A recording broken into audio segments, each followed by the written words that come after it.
Hey everybody, hi again. This is Chuck from Chuck and E Let It Be. And I'm coming to you again after watching today's Detroit Piston game. Now, a couple of weeks ago we talked about it. I was talking about how they played against these same Philadelphia 76ers and what a great game that was down at the LCA. Today's game was kind of heartbreaking. Remember a couple of weeks ago I told you that the league has changed, and if you're a diehard basketball fan like me, you notice that this particular season, the NBA is high scoring. I think that the league average so far in these first 8 games is like 112.3 points a game. And I think last year you only had maybe 4 teams that maybe got over 108 points a game. So in saying that, we got to look at these different lineups. Now, I'm not a basketball coach, but I'm looking at Dwayne Casey. I think he's a great coach. Like I said, I wouldn't change a thing as far as what the Pistons did in hiring him. He's looked like a great X and O's man, but he's going to have to adapt to the game. I don't know why he's so infatuated with Stanley Johnson. I like Stanley Johnson. I think there's a place for Stanley Johnson in this league. But as a starter, we cannot use Stanley Johnson in the starting lineup. You need shooters. And I admit today the Pistons had a lot of open threes, a lot of open shots that they missed. But if you look at the super star that they got in Blake Griffin, you got to get him some help. We can't look for Blake to average 30 or 40 points or even 25 points and try to carry the team all by himself every single time. He's your leader.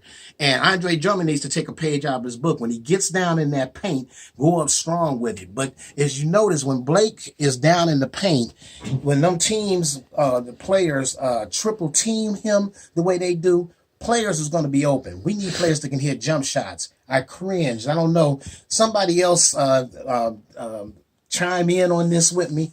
I cringed every time he got it out to Stanley Johnson, and Stanley Johnson took a jump shot. No defense on him. Stanley Johnson defenses himself. It's a place for Stanley Johnson. Off the bench, certain areas, defense needs to be placed because in today's NBA, you got to play defense at certain times of the game to get certain stops. And you got to play that hope they miss type defense today. That's what happened with the Detroit Pistons because Philadelphia triple team and double team Blake, couldn't stop him, and players was wide open. I know people don't like Langston Galloway, but he needed to be in there. He's got to get in a rhythm.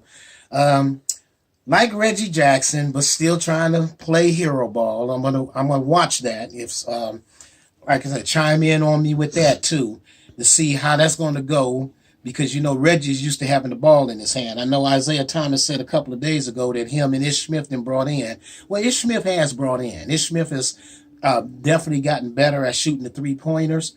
But the Pistons need to be able to spread that ball around. I know they're missing Reggie Bullock, who's hurt, and Luke Kennard.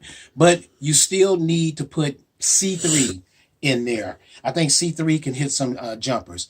As always, tune back in. Heartbreaking today to see the Pistons go down 0-4 in the last 4 games. They got Miami coming up this Monday.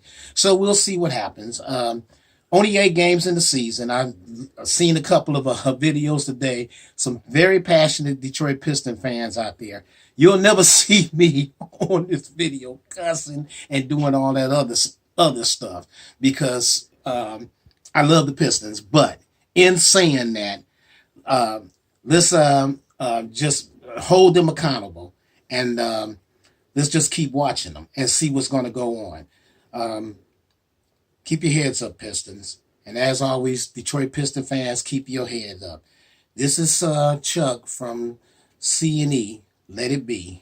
And I'll talk to you later.